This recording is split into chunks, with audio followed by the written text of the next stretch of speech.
The snowman in my front yard was 8 feet tall when Deborah Winters rang my doorbell with a clipboard and a scowl that could freeze Lake Michigan in July. I had spent the entire Saturday afternoon building what I considered to be my masterpiece. Living in Naperville, Illinois, we had just gotten hammered with nearly 2 feet of snow, and instead of cursing the weather like most of my neighbors, I decided to embrace it. My name is Vincent Quill, and I have been dealing with the Meadowbrook Estates Homeowners Association for 3 years now, but nothing could have prepared me for what was about to unfold over a simple winter decoration. "Mr. Quill," Deborah said, her voice sharp enough to cut through the cold air.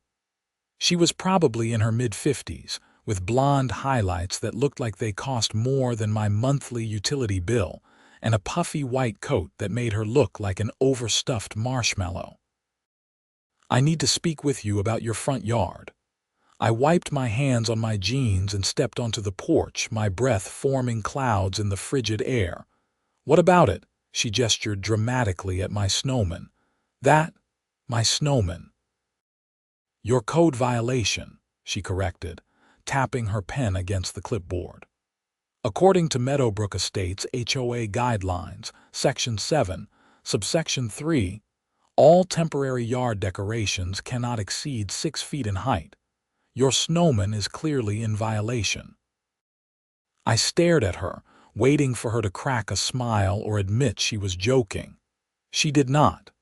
"You are seriously telling me that my snowman is too tall?" "I am not telling you, Mr. Quill. The HOA covenant is telling you.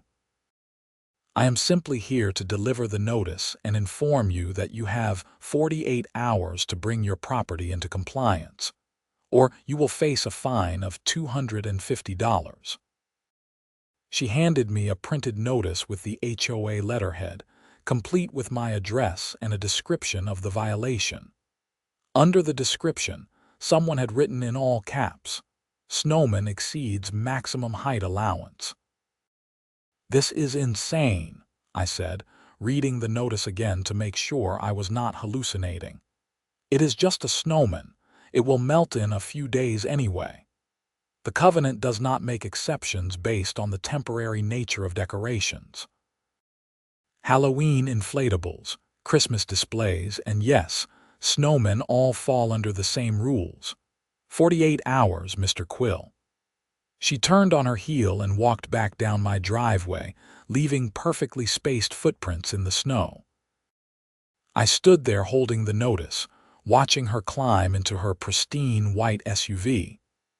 The snowman loomed behind me, innocent and completely unaware that it had just become public enemy number 1 in Meadowbrook Estates.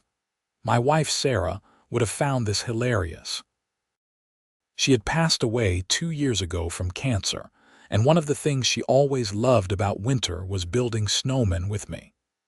This was the first winter I had felt motivated enough to build one without her, and now some power-hungry HOA president was threatening to fine me for it. I walked back inside and called my neighbor, Tom Rivera, who lived 3 houses down. "You are not going to believe this," I said when he picked up. "Let me guess. Deborah came by about your snowman. How did you know?" "Because she came by my house first, asking if I knew when you built it." "She had a tape measure, Vincent. She actually measured your snowman." I laughed, but it was the kind of laugh that comes out when you are too frustrated to process what is happening. "What did you tell her?" I told her I was too busy watching football to pay attention to what my neighbors were doing with snow. But seriously, man, she seemed pretty worked up about it. She gave me 48 hours to take it down or face a $250 fine. Tom went quiet for a moment. "Are you going to do it?" I looked out my front window at the snowman. It had a plaid scarf that used to belong to Sarah, a carrot nose and coal eyes that I had special ordered online because I could not find any in stores. The top hat was from a costume shop, and I had given him stick arms that were positioned in a welcoming wave. "No," I said. "I do not think I am." The next morning, I woke up to find a small crowd gathered on the sidewalk in front of my house. Not a huge crowd, maybe 7 or 8 people, but enough to make me curious. I threw on a coat and walked outside. "Morning, Vincent," called out Mrs. Patricia Chen, who lived across the street. She was holding her phone up, taking pictures of the Snowman. "We heard about your HOA trouble." "This is ridiculous." "You heard already. Facebook," said another neighbor, Marcus Webb. "Someone posted about it in the Naperville community group last night. It has like 300 comments already." I pulled out my phone and opened Facebook. Sure enough, someone had posted a photo of the notice Deborah had given me with the caption, "HOA threatens to fine neighbor over Snowman. Is nothing sacred anymore?" The comments ranged from supportive to outraged. People were tagging local news stations, calling the HOA tyrannical, and sharing their own horror stories about overzealous homeowner associations. A few comments suggested I start a GoFundMe to pay the fine, while others encouraged me to fight back. "This is getting out of hand," I muttered. "Good," Patricia said. "Maybe it will embarrass Deborah enough to back off. That woman has been on a power trip ever since she became HOA president." I spent the rest of Sunday watching the social media posts spread. By evening, it had been shared over 1,000 times and had caught the attention of WGN Chicago. A reporter named Jessica Huang sent me a message asking if I would be willing to do an interview for their evening news segment. I called Tom again. "Should I talk to the news?" "Absolutely," he said without hesitation. "Make Deborah famous. Maybe she will think twice about fining people for stupid reasons." Monday morning, a news van pulled up in front of my house at 9 a.m. Jessica Huang was younger than I expected, probably in her late 20s, with sharp brown eyes and a professional demeanor that put me at ease. "Mr. Quill, thank you for agreeing to speak with us," she said as her cameraman set up equipment on my lawn. "This story has really struck a chord with people. Can you walk me through what happened?" I explained the entire situation, from building the Snowman to Deborah's visit to the notice I had received. Jessica took notes and asked follow-up questions about the HOA rules and whether I had any previous issues with the association. "We have had our share of disagreements," I admitted. "Last year they tried to fine me because my grass was a 1/4 inch too long. The year before that, it was because I painted my front door navy blue instead of the approved dark blue. But this feels different. It is just a Snowman." "And you are refusing to take it down?"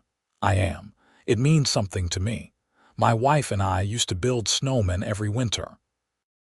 This is the first one I have made since she passed away, and I am not tearing it down because someone with a measuring tape decided it is 2 feet too tall." The emotion in my voice was real, and I could see Jessica soften. "I am sorry for your loss," she said quietly. "Would you mind if we included that context in the story?" I hesitated, then nodded. Sarah would have wanted me to fight this. The segment aired that evening during the 6 o'clock news. I watched it with Tom and his wife, Maria, at their house. The story was titled HOA Grinch. Naperville man faces fine over 8-foot snowman. Jessica had done a good job capturing the absurdity of the situation while also highlighting the personal significance of the snowman. The segment included an interview with Deborah, who looked like she had been ambushed by the news crew. She stood in front of the HOA office building, clutching her clipboard like a shield. "The rules exist for a reason," Deborah said on camera. "If we allow one person to violate the covenants, then everyone will think they can do whatever they want.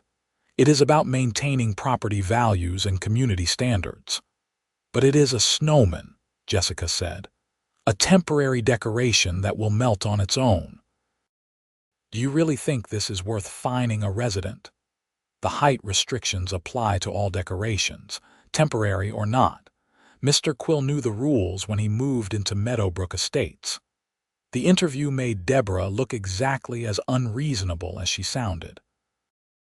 By the time the segment ended, my phone was blowing up with calls and messages from people I had not heard from in years.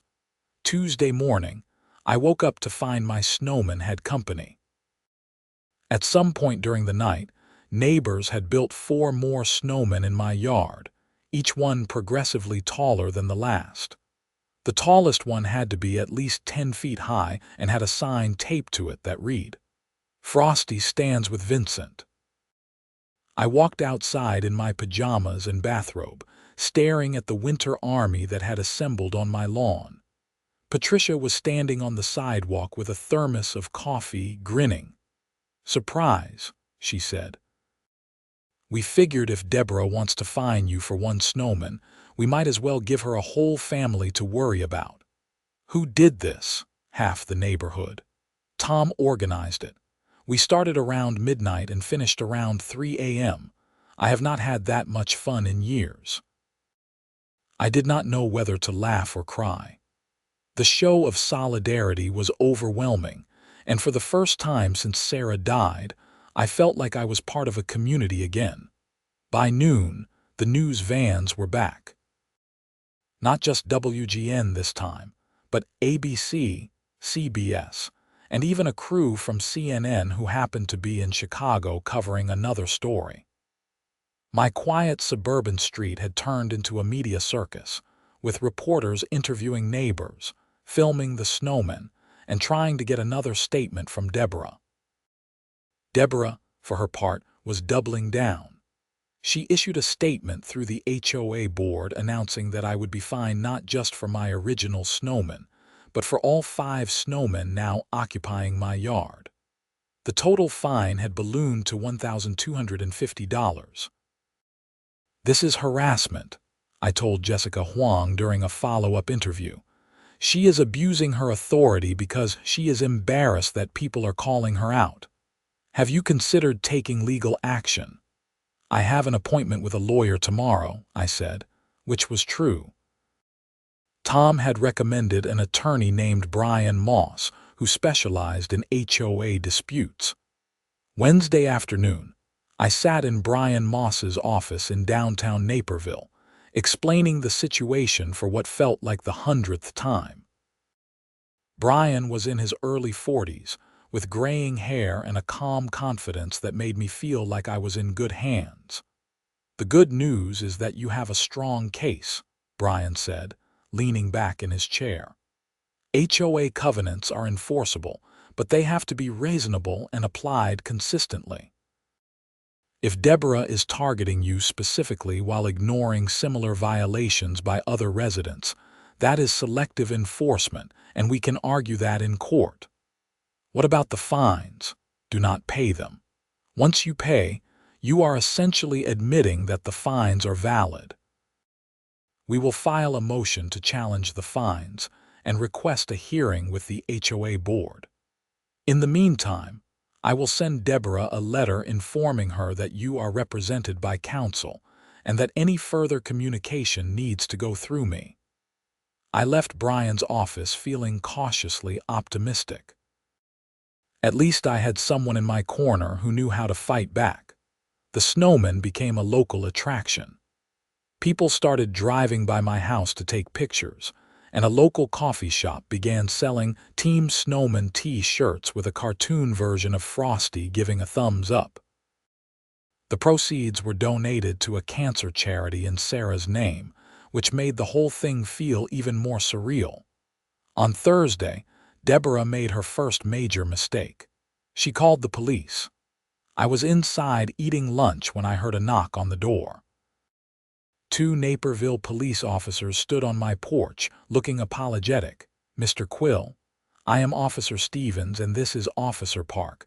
We received a complaint about a possible code violation on your property." "Let me guess. The snowman," Officer Stevens nodded. "Yes, sir. We are required to follow up on all complaints, but I will be honest with you. This is not something we would typically respond to." Code enforcement usually handles HOA issues. So, why are you here? The caller insisted that the snowmen were creating a safety hazard by obstructing the sidewalk and attracting crowds that were blocking traffic. I led them outside and gestured at the snowmen, which were clearly on my property and nowhere near the sidewalk.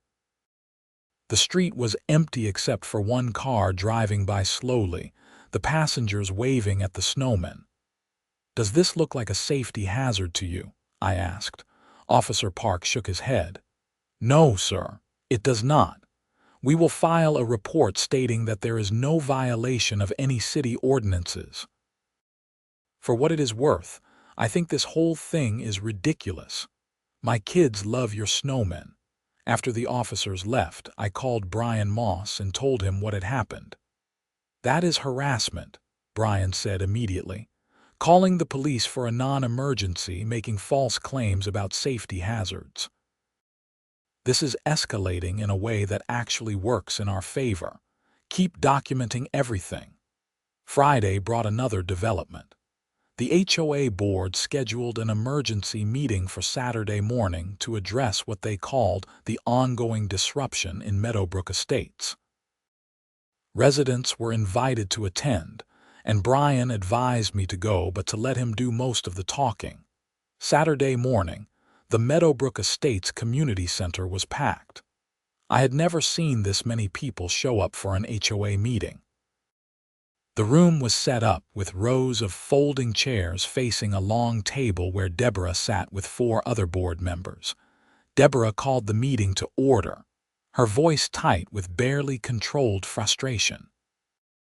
"We are here to discuss the situation at 428 Maple Drive and the ongoing violations of our community covenants." Brian stood up. "Before we proceed, I want to state for the record that I am Brian Moss, legal counsel for Mr. Vincent Quill. My client is here today to address the concerns raised by the HOA, but we also have serious concerns about the manner in which this situation has been handled." Deborah's face flushed. "Mr. Moss, this is an HOA board meeting, not a courtroom." "I understand that, Miss Winters, but my client's rights are still protected under Illinois law, and we intend to ensure that this process is conducted fairly." For the next hour, the meeting devolved into chaos. Neighbors stood up to defend me, sharing their own stories of Deborah's overreach. One man talked about being fined for having the wrong shade of mulch in his garden beds. A woman described being threatened with a lien on her property because her mailbox had a small dent in it. Deborah tried to maintain control, but it was clear that she had lost the room. At one point, she slammed her gavel so hard that it broke, sending the wooden handle flying across the table. "Enough," she shouted. "This meeting is about enforcing the rules that everyone agreed to when they bought property in this community. If people do not like the rules, they should not live here. Maybe people would respect the rules more if they were not being weaponized," Tom called out from the back of the room. The crowd erupted in applause. The meeting ended with no resolution. The board agreed to table the discussion until they could consult with their own legal counsel, which Brian said was a small victory. "They are realizing they are in over their heads," he explained as we walked out of the community center. "My guess is their lawyer is going to tell them to drop this before it gets worse." But Deborah was not done yet. Sunday night, I was woken up at 2 a.m. by the sound of something crashing outside. I grabbed my phone and rushed to the window, just in time to see Deborah standing in my front yard with a shovel, smashing my snowman to pieces.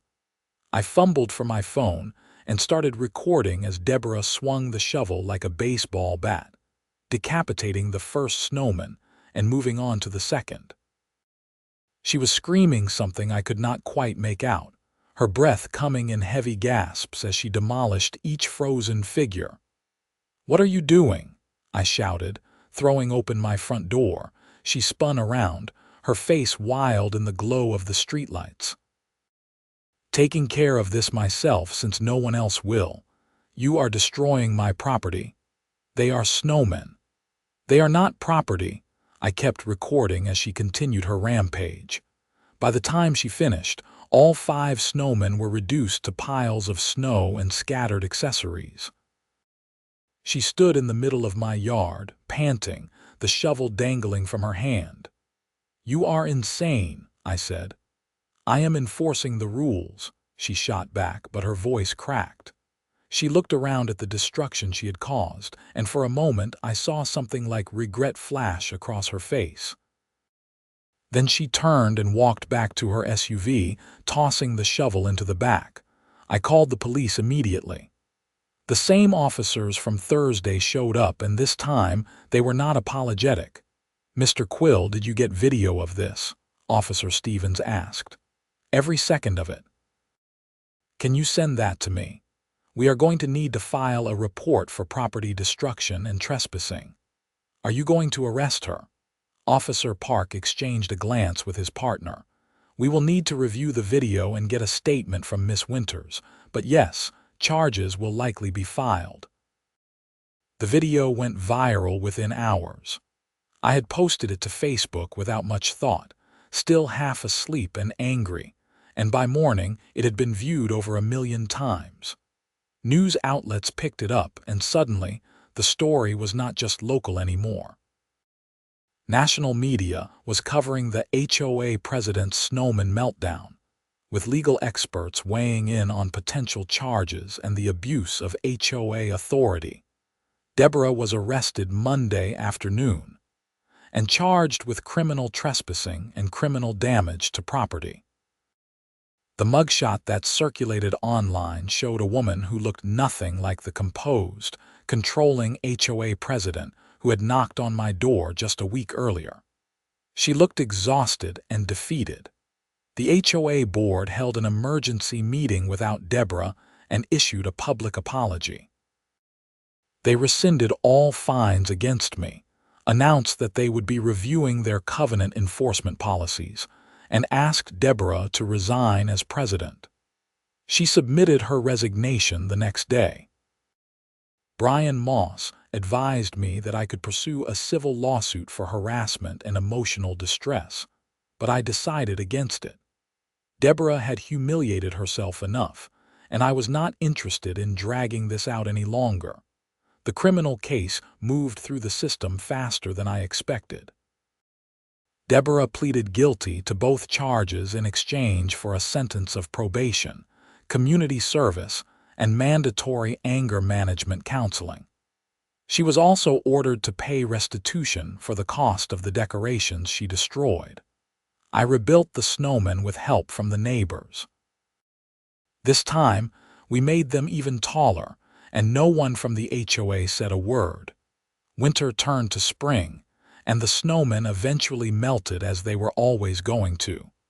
But the story did not fade as quickly. I received letters from people all over the country who had dealt with similar HOA issues, thanking me for standing up to the system. Some were funny, some were heartbreaking, and all of them reminded me that I was not alone in feeling frustrated by rules that seemed designed to control rather than protect. The new HOA president, a retired teacher named Greg Foster, reached out to me personally to apologize and to ask for input on revising the community covenants. We formed a committee with other residents, and over the course of several months, we rewrote large sections of the rules to be more reasonable and less punitive. The height restriction on decorations was removed entirely, replaced with a simple guideline that decorations should not obstruct sidewalks or create safety hazards. Deborah moved out of Meadowbrook Estates that summer.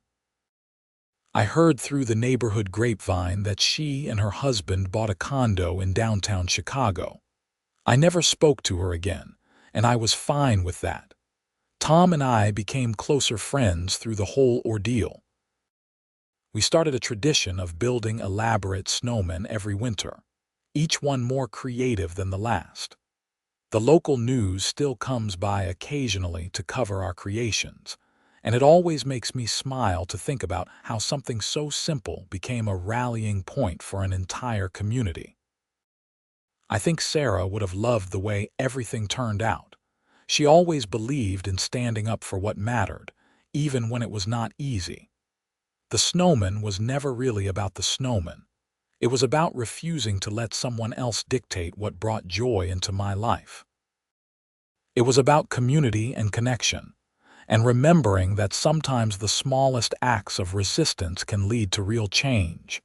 2 years later, I still live in Meadowbrook Estates. My front yard is currently home to a garden that Patricia helped me design, full of perennials that Sarah would have adored. The HOA has not bothered me once about it, and I like to think that is because we learned something important through all of this. Rules have their place, but so does common sense. Authority should be exercised with compassion, not wielded as a weapon. And sometimes, when faced with something ridiculous, the best response is not to back down but to stand tall, just like an 8-foot snowman on a cold winter day. The whole experience taught me that I was not as alone as I thought I was. Grief has a way of making you feel isolated, like you are living in a bubble separate from the rest of the world. But when my neighbors rallied around me, when strangers sent messages of support, when people I had never met donated to a charity in Sarah's name, I realized that connection is always possible if you are willing to reach for it. I also learned that social media, for all its flaws, can be a powerful tool for accountability. Deborah operated unchecked for years because no one thought to challenge her publicly. The moment her actions were exposed to sunlight, they could not survive scrutiny. That is a lesson worth remembering in any context where power is concentrated in the hands of a few. Jessica Huang, the reporter who first covered my story, ended up winning an award for her series on HOA abuses in Illinois. Her reporting inspired state legislators to introduce a bill that would create more oversight for homeowner associations and establish clearer guidelines for enforcement actions. The bill passed, and while it was not perfect, it was a step in the right direction. I was invited to speak at the bill signing ceremony in Springfield. Standing in the state capitol, surrounded by legislators and other homeowners who had fought similar battles, I felt a sense of closure that I had not expected. This had started with a snowman in my yard, and now it was part of a larger conversation about property rights and community governance. In my speech, I talked about Sarah and how she would have gotten a kick out of all of this. I talked about the importance of proportionality in rule enforcement and the danger of letting small amounts of power corrupt good intentions. And I talked about my neighbors, who proved that community is not about enforcing conformity, but about supporting each other when it matters most. After the ceremony, a woman approached me. She was probably in her 60s with kind eyes and a warm smile. "Mr. Quill, I wanted to thank you," she said. "My HOA tried to fine me for planting wildflowers in my front yard instead of grass. They said it looked unkempt." I was ready to give up and just pay the fine, but then I saw your story. It gave me the courage to fight back. We ended up changing the landscaping rules in our community, and now half the neighborhood has wildflower gardens. Stories like hers made everything worthwhile. The stress, the media attention, the confrontation with Deborah, all of it mattered because it helped other people stand up for themselves. Back in Naperville, life returned to normal, or at least a new version of normal. I dated occasionally, though nothing serious. Work kept me busy. I am an accountant, which meant tax season was always a blur of spreadsheets and deadlines. But I made more time for friends, for hobbies, for the things that Sarah always said I neglected when I got too focused on work. Tom and I started a tradition of monthly dinners where we invited different neighbors over. It was a small thing, but it helped strengthen the sense of community that had been forged during the Snowman saga. We laughed about the absurdity of it all, but we also recognized that we had been part of something important. The coffee shop that had sold Team Snowman t-shirts raised over $15,000 for cancer research.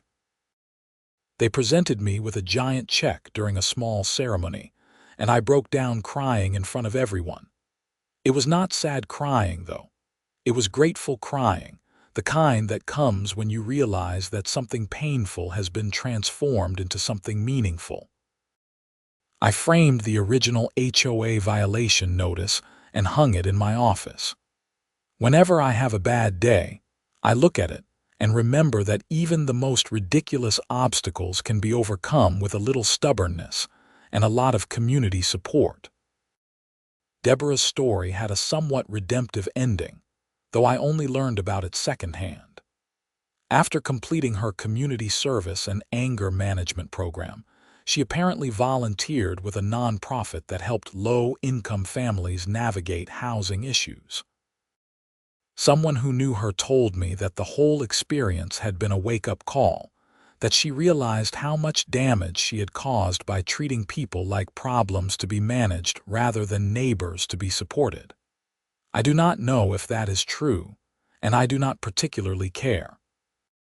My forgiveness is not something she needs for her own journey, and I have no desire to reach out to her. But I hope she found some peace, because holding on to anger and control the way she did is its own kind of prison. The spring after the Snowman incident, I planted a tree in my front yard. It was a sugar maple, the kind that turns brilliant red in the fall. I planted it in honor of Sarah, and I made sure to get HOA approval first, though Greg assured me that it would not be an issue. "Plant whatever you want, Vincent," he said with a laugh. "After everything that happened, I think you have earned some leeway." But I followed the process anyway, submitted the request in writing, waited for approval, and planted the tree according to the specifications in the revised covenants. Not because I was afraid of being fined, but because I wanted to prove that reasonable rules, reasonably enforced, were something I could live with. The tree thrived. By the second year, it was taller than me, and I liked to imagine Sarah smiling every time I looked at it. One December evening, almost 3 years after the original incident, I was outside stringing lights on the maple tree when a car pulled up. A young couple got out, holding a baby wrapped in a thick winter coat. "Excuse me," the man called out. "Are you Vincent Quill?" "I am," I said, climbing down from the ladder. "We just moved into the neighborhood. We are over on Oak Street. We heard about what happened with your snowman and we wanted to introduce ourselves. I am David, this is my wife Rachel, and this is our daughter Emma." "Nice to meet you all," I said, shaking David's hand. "We wanted to let you know that your story was part of why we chose this neighborhood," Rachel said. "We were looking at a few different places, and when we heard about the HOA reforms here and how the community came together, we knew this was where we wanted to raise our family." I felt a lump in my throat. "That means a lot. Thank you for telling me." "We were wondering if you could give us some tips on building snowmen," David said with a grin. "We want to start a tradition with Emma, and you are kind of the local expert." I laughed. "I would be happy to. We usually get our first good snow after Christmas.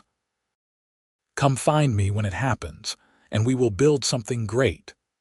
They thanked me and headed back to their car, and I stood in my yard watching them drive away.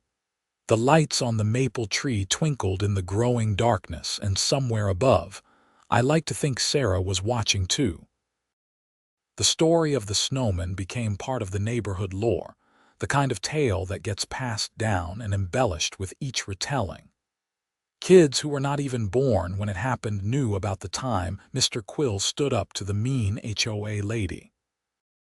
Adults used it as a shorthand for why Meadowbrook Estates was different from other planned communities, a place where people looked out for each other.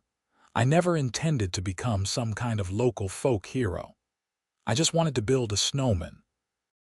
But life has a way of taking our small acts of defiance and turning them into something larger, something that resonates beyond the original moment. Every winter, when the first snow falls, I build a snowman in my front yard. Sometimes Tom helps, sometimes other neighbors join in, and sometimes I do it alone. The height varies depending on how much snow we get and how ambitious I am feeling. No one from the HOA says a word about it because they understand now that it is not really about the rules. It is about remembering what matters. It is about Sarah, and cold Saturday afternoons spent laughing as we rolled snowballs across the yard. It is about community and the way people can surprise you with their kindness when you least expect it. It is about standing up for joy in a world that sometimes seems determined to regulate it out of existence. And it is about the simple truth that some things are worth fighting for, even when they seem silly to everyone else. Especially when they seem silly to everyone else. Because joy is not frivolous, connection is not trivial, and the things we love deserve to be protected, whether they are 8 feet tall or barely reach our knees. I still live at 428 Maple Drive, and I have no plans to leave. This is my home, this is my community, and this is where Sarah and I built our life together. The snowman that started everything has long since melted, but its legacy remains in the form of revised covenants, stronger friendships, and a neighborhood that learned to value compassion over compliance. On quiet winter evenings, I sometimes sit by my front window with a cup of coffee, watching the snow fall and accumulate on the lawn. I think about how much has changed in the past few years, and how much has stayed the same. I think about Deborah and her shovel, about Jessica Huang and her camera, about Tom and Patricia and all the neighbors who built snowmen in the middle of the night because they believed in standing together. Mostly, I think about Sarah and how proud she would be that something we loved doing together became a catalyst for change. She always said that small acts of kindness could ripple outward in ways we could not predict. I think the same is true for small acts of resistance. The maple tree in my front yard grows a little taller each year, its roots reaching deep into the Illinois soil, its branches spreading wide to provide shade in the summer and beauty in the fall. It is a living reminder that growth comes from adversity, that strength develops when we are tested, and that the things we plant with love will outlast us. When people ask me about the Snowman incident now, I tell them it was the best thing that ever happened to me after one of the worst periods of my life. It gave me purpose when I was drifting, community when I felt alone, and a reminder that Sarah's spirit lives on in the joy I choose to create and defend. The local news still calls occasionally, especially around the anniversary of the original story. They want to do follow-up pieces about how the neighborhood has changed, or to feature my annual Snowman building. I usually say yes, because I want people to know that standing up to unreasonable authority is not only possible but necessary. We live in a world with too many Deborahs, too many people who confuse control with leadership and fear with respect. But we also live in a world with countless kind neighbors, supportive communities, and individuals who are willing to stand up when something is not right. The question is which force we choose to empower with our actions and our silence. I chose to empower the latter, and it made all the difference. As I write this, sitting in my living room with the winter wind howling outside, I can see my latest snowman through the window. It is exactly 8 feet tall, just like the original. It has Sarah's plaid scarf wrapped around its neck, a carrot nose, coal eyes, and stick arms raised in a permanent wave. Tomorrow, I will add a sign next to it that reads, "In memory of Sarah Quill, who taught me that joy is worth defending." The HOA will not say a word about it, because they have learned that some battles are not worth fighting, and some people will not back down when it comes to the things they love. I have learned that grief and joy can coexist, that loss does not mean the end of happiness, and that sometimes the most meaningful resistance comes in the form of a simple snowman built with cold hands and a warm heart. This is my story, the story of how a homeowner association fine turned into a community movement, how a vindictive HOA president ended up arrested for destroying the very thing she sought to control, and how a man grieving his wife found connection and purpose in the most unlikely of battles. It is a story about America in all its strange glory.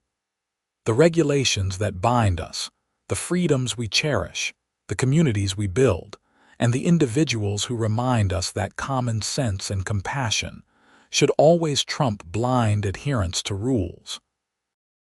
Most of all, it is a story about a snowman that was too tall, according to someone with a clipboard and no sense of proportion. But in truth, it was never too tall. It was exactly the right height to help me stand up for what mattered, to bring a community together, and to honor the memory of a woman who believed that life should be lived with joy, creativity, and a healthy disrespect for anyone who tried to regulate either. The notice from Deborah Winters still hangs in my office, a reminder of where this all started. But when I look at it now, I do not see a threat or a violation. I see the beginning of something important, the spark that lit a fire which warmed more people than I could have ever imagined. And every winter, when the snow falls thick and heavy over Naperville, Illinois, I bundle up in my warmest coat, grab my gloves, and head out to my front yard to build a snowman. Not because I have to, and not because anyone expects me to, but because it brings me joy, because it honors Sarah, because it reminds me that I am part of a community that values people over paperwork, and because somewhere, somehow, I think Deborah Winters learned a valuable lesson about what happens when you try to find someone for being too tall, whether that someone is a person or a snowman. You might have the rules on your side. You might have the authority of a clipboard and a board position, but you cannot fight against the human need for joy, creativity, and connection. That lesson cost Deborah her position, her reputation, and her freedom for a time. But maybe, just maybe, it taught her something more valuable than any of those things. That being right according to the rules is not the same as being right according to what matters. As for me, I learned that I am stronger than I thought, that community is real and powerful, and that Sarah's love continues to guide me even though she is gone. I learned that standing up for something small can lead to changes that are large, and that ordinary people doing ordinary things can become extraordinary when they refuse to accept the unreasonable. The snowman in my yard stands as tall as ever, a frozen guardian of memory and meaning. When it melts, as it always does, I will not mourn its passing. I will simply wait for the next snow and the next opportunity to build something that matters. Because that is what we do. We snowman builders and rule questioners, we grievers and community members, we ordinary people living ordinary lives in extraordinary ways. We build things that bring joy, we stand up when we need to, and we remember that the best resistance to tyranny, no matter how small, is simply refusing to let it dim our light. My name is Vincent Quill. I live at 428 Maple Drive in Naperville, Illinois, and I once got fined by my HOA for building a snowman that was too tall. The local news covered it, the nation paid attention, and in the end, the snowman won. not because it was taller or stronger or more permanent than the rules that tried to eliminate it, but because it represented something that no covenant or committee or clipboard-wielding president could ever truly control: the human spirit's refusal to be diminished by pettiness, and its infinite capacity to find joy in the simplest of pleasures. That is my story, and I am sticking to it, just like snow sticks on a cold December morning, building up layer by layer until something beautiful stands where there was once just an empty yard.